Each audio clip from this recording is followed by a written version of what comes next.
What is up, all of my beautiful, amazing people? Welcome back to another episode of FML Talk.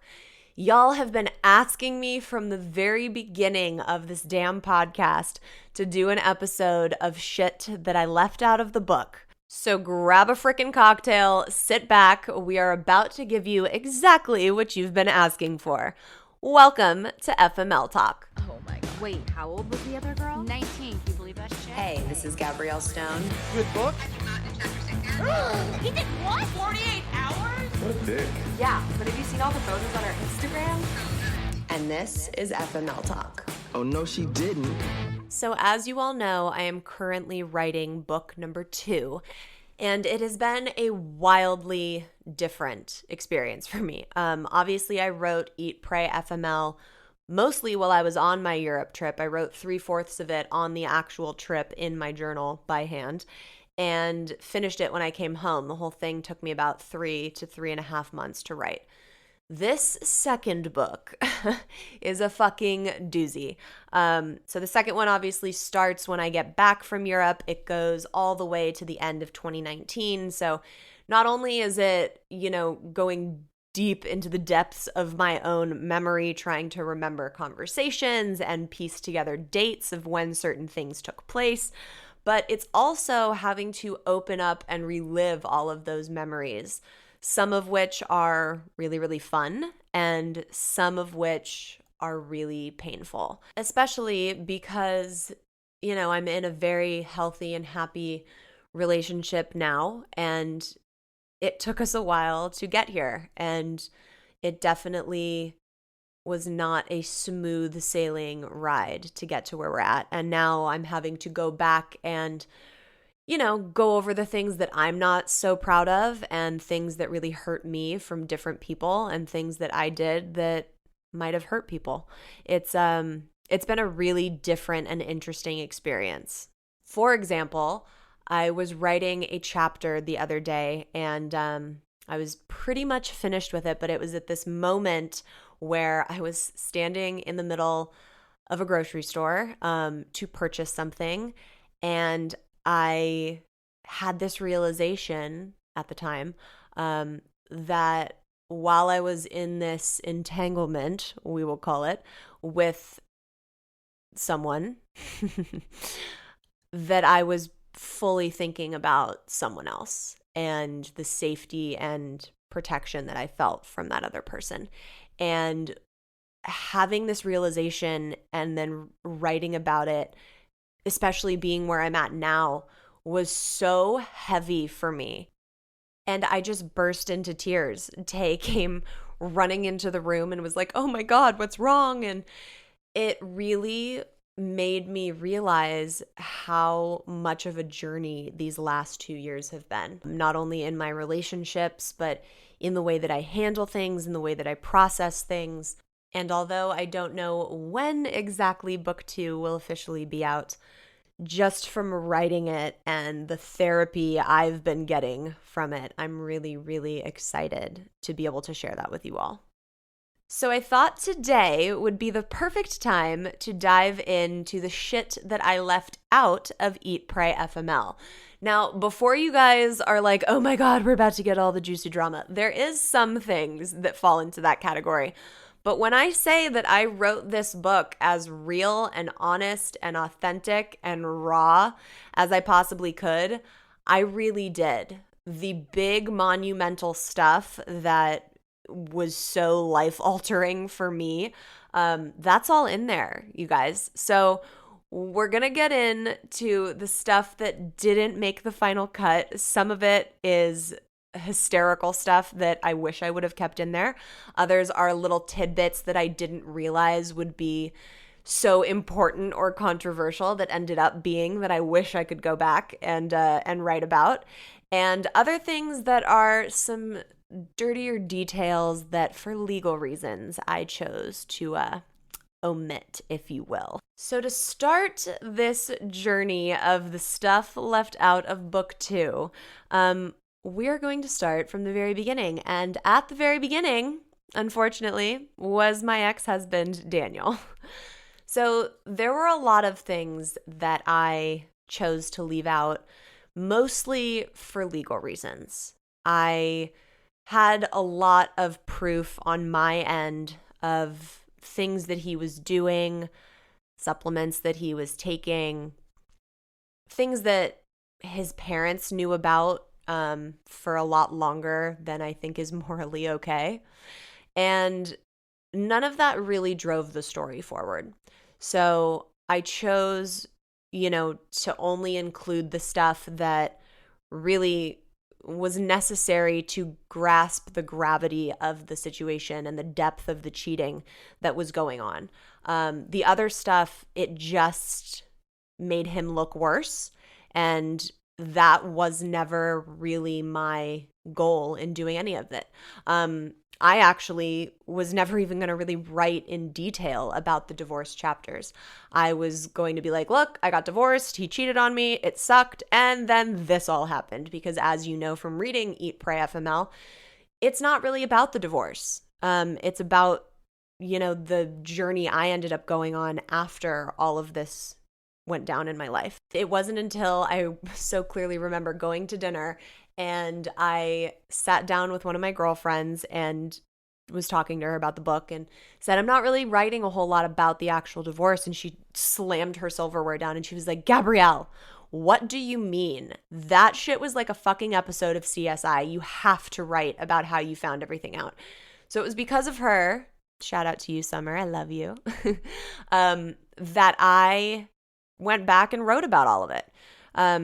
And I'm so glad that I did, because the amount of DMs I get from women that read this book and men who have gone through their significant other cheating on them are insane. And it's like, oh my God, I went through this, this, and this, or my person had a second phone and oh, he did this too. And the amount of similarities that there are when people reach out to me that have connected with that section of the story, I'm really grateful that I chose to go back and detail it. Obviously, like I said, there were some things that I chose to completely leave out. You're welcome, Daniel.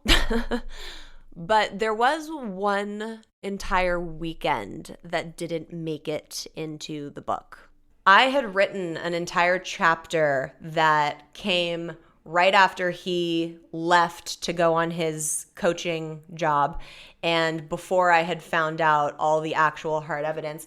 And that happened when my girlfriends and I, Sarah and Jenna, we went to Santa Barbara and we went for a weekend. And Daniel and I had told him, I don't want to really talk while you're gone. I need some time to myself. I'm going to go be with my girls.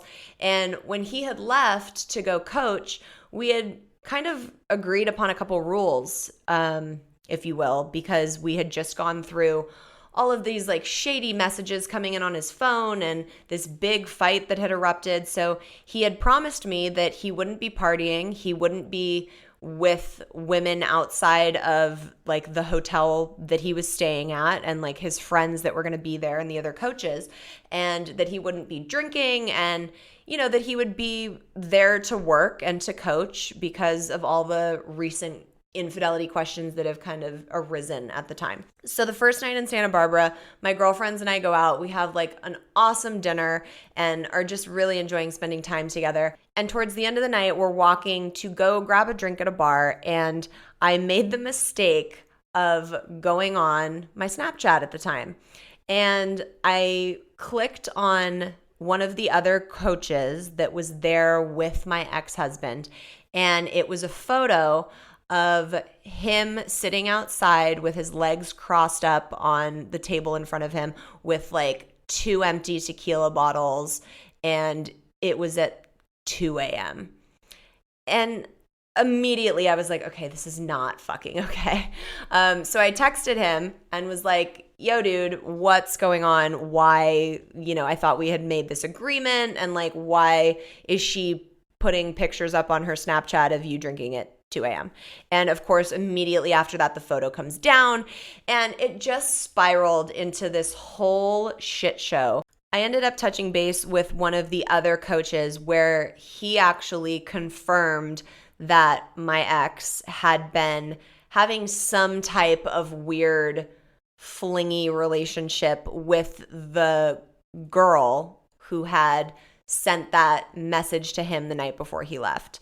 So taking you back to the book, there was that moment that Snapchat came in from another one of the female coaches where she was like in her underwear and holding her sweatshirt up and was like, can't wait to party in Orlando. And he had convinced me that, she's not his type. That's not anything he'd ever go for. She's ugly, blah, blah, blah. And come to find out from this guy that I end up talking to while I'm in Santa Barbara that wasn't the case at all. And there definitely was some shady business going on between them. So he never confirmed that they were having a physical relationship, but he did say, Gabrielle, there's definitely something that shouldn't be happening going on, whether that's talking and flirting, but whatever. So I keep going on this Santa Barbara trip. We got in like a full-blown text fight that night, and I ended it with saying, look, I'm sorry, I shouldn't have even texted you. Just I don't want to fucking hear from you anymore. So the next morning I wake up and he's texting me over and over and over, won't leave me alone, and insists that I get on the phone with him. And I finally get on the phone with him. He gives me this big apology and excuses as to why he was out and who he was with, and it wasn't like that. And I was like, look, dude, I really just want to be with my girlfriends right now. I don't want to do this. And he's like, okay, well, I'm sorry and I love you. We hang up. He then texts me and says, hey, I just deposited $100 into your account. Go have fun tonight on me, which was, again, so manipulative of, oh, I fucked up. Let me now fix it with money. And I remember sitting on the bed that day with Jenna and Sarah that morning at like 10 a.m. sobbing and was like, I don't know what to do anymore. This is not the marriage that I signed up for. And I was so upset, and they were so broken for me that it was just like this really big realization of like something has to fucking change. And we managed to still go and have an amazing time the rest of that trip. But when it was when I got home from that trip that weekend, I ended up finding all of the fucking receipts on his email, and then it was divorce time. There were also numerous other women that I ended up not talking about. Partly because it would have just taken forever. We would have spent an entire book talking about all the potential people he was talking to outside of our marriage. But I had, seen weird, shady stuff on Instagram and found that like he had gone onto my account and blocked specific people, specific women. But then if I went on to my mom's account or a friend's account, I would be able to see their profile. So there had been weird stuff like that going on. And who knows how many other people other than Laurel there were. I know that she was the main one, but I have since had people come out of the woodwork and contact me, to apologize for stuff. And it's, the web of lies that existed was endless, and it was way too much to fit in the beginning of a book. So from Daniel, we now move on to Javier. And there was a little tidbit that I left out between he and I. Most of the stuff is included because it was so important for you all to see that relationship build and to see why I was warranted of being as fucking heartbroken as I was. But on the first night that we went dancing with his friends, and then we ended up going back to the hotel room, I say in the book that we kept our promise, which was to not sleep together, which we did. But there was a little bit of clothing that came off and some heavy making out and maybe a few other things. But we didn't sleep together. We hooked up. But the funny part about that night was that it wasn't some like sexy swanky hotel room.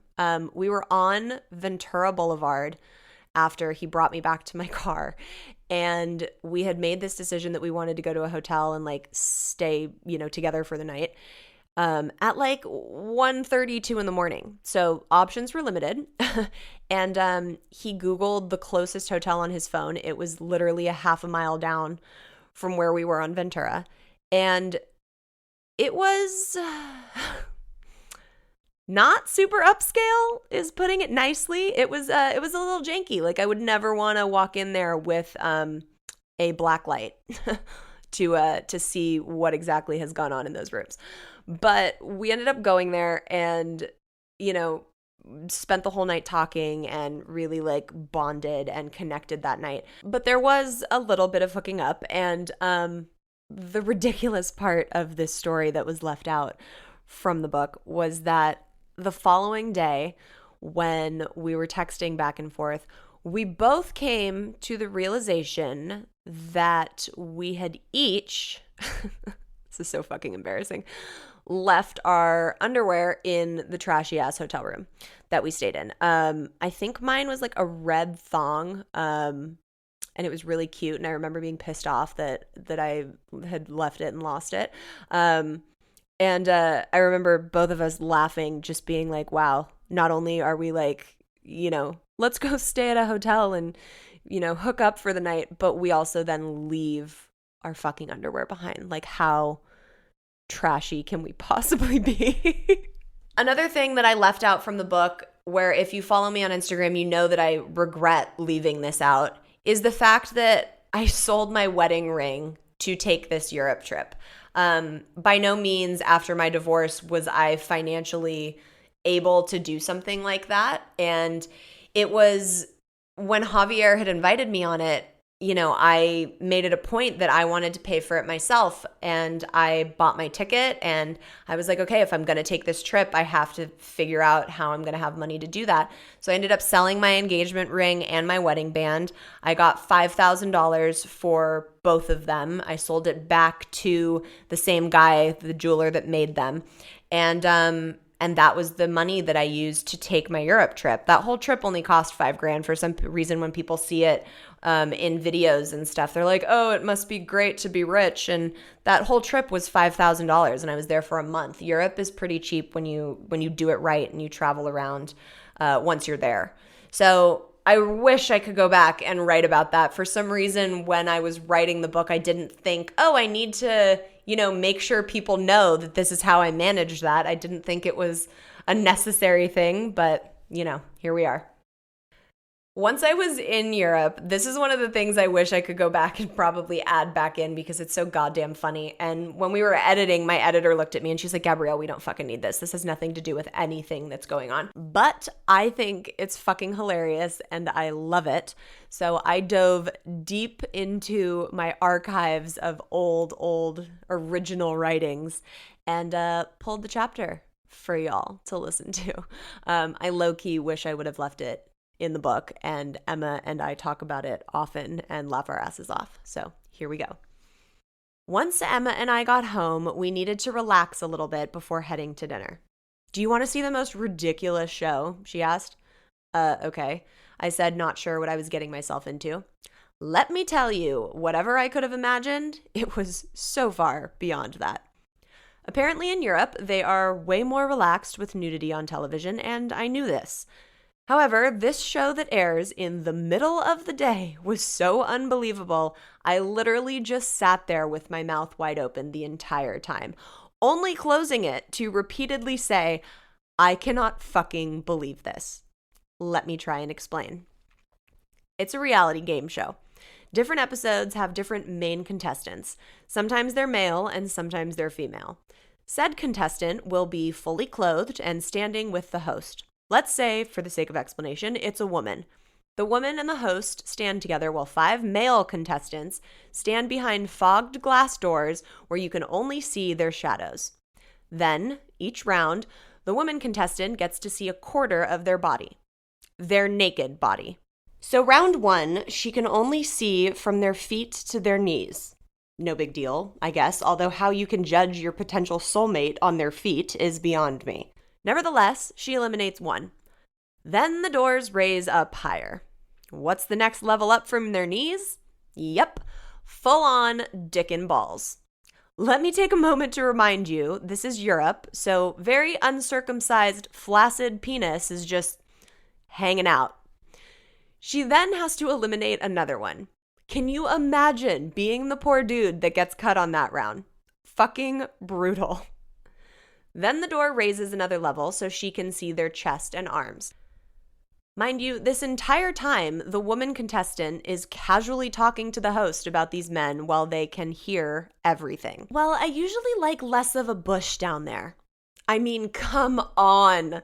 Again, mouth just hanging open. Eventually, the door raises and she gets to see the 2 remaining men's faces. She then chooses which man she wants to potentially go on a date with. Once that man has been chosen, she is then sent backstage by the host to get naked, to reemerge and be evaluated and approved by the dude she's chosen. I mean, can we get any more superficial? People wonder why humans have body issues. I mean, Jesus Christ. If the man decides he wants to go on a date with the woman, they then head out on some lame dinner date, fully clothed. I mean, how ass backwards is that? Regardless, Emma and I sat and watched 3 episodes back to back. We laughed so hard, we cried. So obviously my editor was correct when she said, Gabrielle, this has nothing to do with anything and it's completely extra and unnecessary. However, it's a really fond memory between Emma and I, and I've actually gotten DMs from people who know this show in Europe when I've talked about this section online. And I don't know, guys, maybe if I ever do like a revamped second edition version, this is going to sneak its way back in because I think it's fucking hilarious. So one of the biggest things that happened that I chose not to write about because it would have gone off onto so many tangents was my ex from college actually kind of popped in and reappeared in my life before I went on my Europe trip, before I even went to the beach with Javier. So he randomly had texted me that night, and this was like my college sweetheart. Like everybody in my family, in my life, everyone thought we were getting married. And he then went and got engaged and we, weren't speaking to each other anymore. And I was like, okay, he's happy. I'm doing my thing. Obviously, I had gotten married. And I got a text from him one night and it was shocking because I hadn't heard from him in years. And we ended up meeting up to talk, and it was kind of like this weird, oh my God, is this why my divorce happened? Am I about to reconnect with this person? And I almost remember saying to one of my girlfriends, maybe I shouldn't go meet Javier at the beach today. Like maybe I should just focus on this person. I guess I have to give him a name. He is going to kind of pop in and out of book 2. So for all intensive purposes, we will name him Frank today. So anyways, I was thinking like maybe this is why this is all happening, and then cut to me going to the beach and falling for Javier, and he ended up getting back with his fiance, and that's where I thought it was going to end.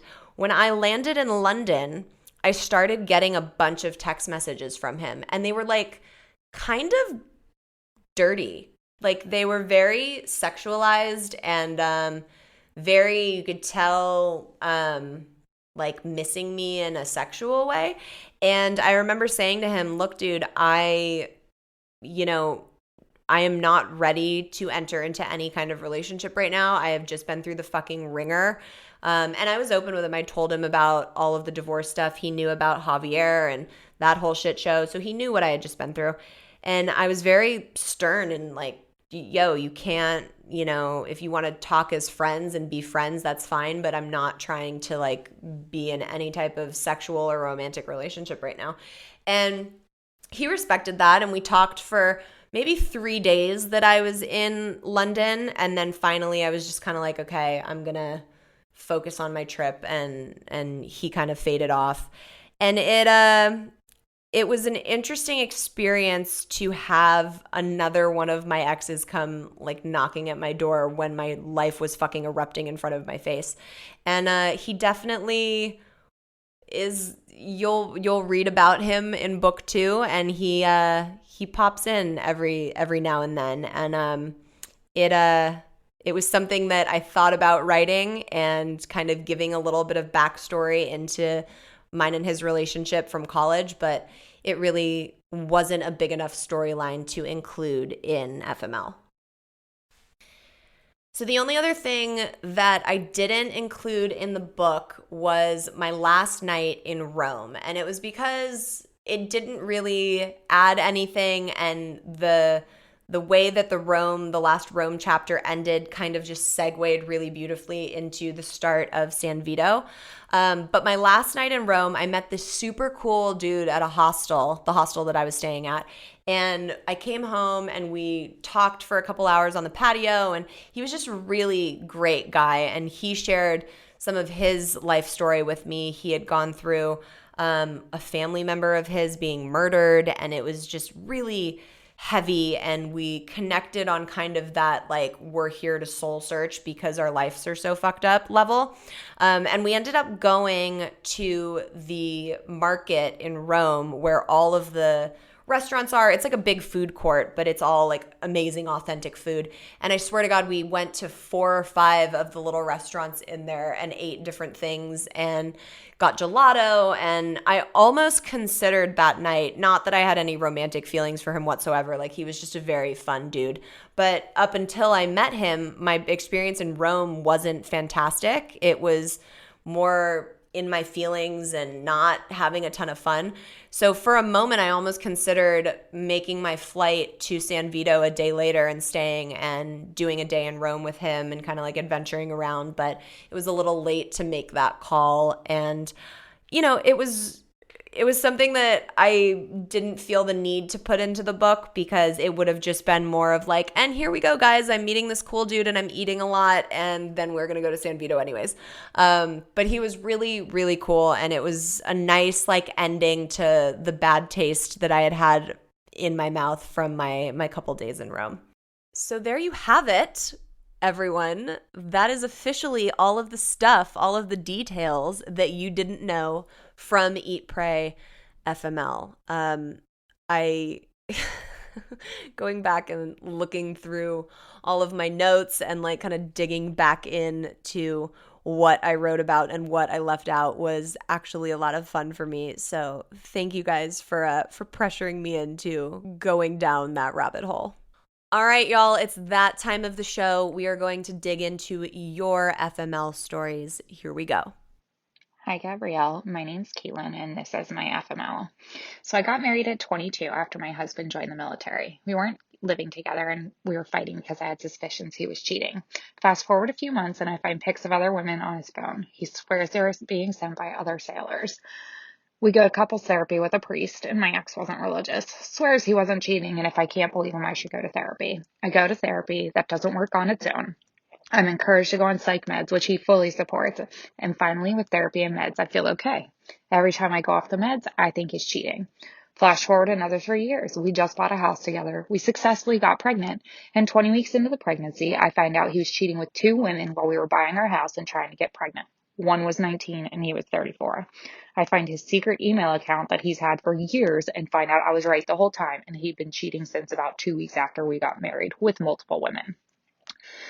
We're finally finalizing the divorce after spending a year separated and going through mediation, which he backed out of right as we were finalizing everything, sending us through lawyers to get divorced. When I moved in with him, I left everything behind and put my master's on hold. So now I ended up a single mom to an 8-month-old, living with my parents and finishing my master's. Luckily, I finished everything and I'm kicking ass as a mom working full time. Oh my God, what is it with the 19-year-olds? I swear to God, the amount of comments that I get about my husband was cheating with a 19-year-old too, or, you know, I don't know what it is about the age. It's like a step up from 18, but still young enough to, oh God. I'm so sorry, girl. What a fucking journey that must have been. And why people choose to like get so deep in. It's like, no, wait, let's buy a house. No, let's have a kid, when they know that they're doing it the entire time. That's so shitty. Good for you for finishing your fucking master's and kicking ass, girl. Hey Gabrielle, my name is Taylor and this is my FML story. So, a little backstory for you. I waited a lot longer than the average person to start being sexually active. No reason that I can think of. Maybe I was waiting for the right person or the right timing. I don't know. So, after my 21st birthday, I started hanging out with a friend of a friend. He had just gotten in a relationship and was very forthcoming with, hey, I don't want to jump into a new relationship and I'm definitely not interested in hooking up with people, which totally fair. It takes time to process and heal. After we were consistently hanging out and all that, I realized, hey, I really like this guy and who knows, like maybe he's the right person. So we ended up having sex and he didn't use protection until about midway through. And I know I should have stopped him and made him put on a condom, whatever, but it is what it is. So after we had sex, he pretty much just ignored me for a few days. And when he was finally ready to talk to me, he told me that it was all a huge mistake. And then he proceeded to brag about all the women he had been hooking up with from Tinder. So I was completely comfortable with my decision to lose my virginity to him when I thought I was his only active partner. So when I found out that he had been withholding the truth from me and I wasn't able to actually make an educated choice about my body, I was livid. So I went to my doctor, I had a whole STI panel done, and chose to never see him again. And although over the last few years he's tried to insert himself into my life, I am happily engaged and will be marrying an amazing man in April. So thank you, Gabrielle. A fucking douchebag. Sorry for the intense profanity, although this is FML Talk. What do y'all expect? I cannot imagine what it must have been like not only losing your virginity to someone who turned out to be a complete asshole and liar right after the fact, but to have waited so long to, do that with someone special. Wow, what a piece of shit. That makes me so angry. I'm really, till this day, thankful that the guy that I lost my virginity to, we chose to do that together. And he was really, he was my boyfriend, but we really made it a point to make that special and keep that between us, and took a lot of care in the fact that that was something that we would always have special between us. So it really breaks my heart that you had to go through something like that. I'm so very sorry. And the fact that he's trying to reinsert himself into your life is fucking laughable. All right, as I'm sure you guys have all seen, the new merch is finally up on the website. There are limited numbers and limited styles, so make sure if you haven't ordered already, I know a bunch of you have, go to the website, which is eatprayfml.com. You can also find that in the link in my Instagram bio. And I cannot wait to see you guys rocking some of this new merch. It is so cute. I am so obsessed.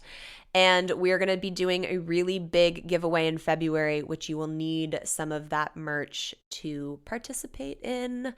There are also signed books up on the website, which has totally been redone. So make sure you join the mailing list because you will be the first people to be notified about book 2 or any awesome upcoming shit. So next week, you guys, I have not yet brought someone that is technically a character from the book onto the podcast, and next week that will all change. You guys know her as my best friend Jess, who was my fucking ride or die during this crazy time in my life. Her real name is Brittany, and she will be here next week to go over all the hysteria, all the drama, and all the ridiculousness that ensued when her and I went FBI style on my ex-husband. And I cannot wait for you guys to officially meet her. As always, make sure you are subscribed so you never miss an episode. Make sure you're following us on Instagram at FML Talk, and I will see you all next week. Cheers.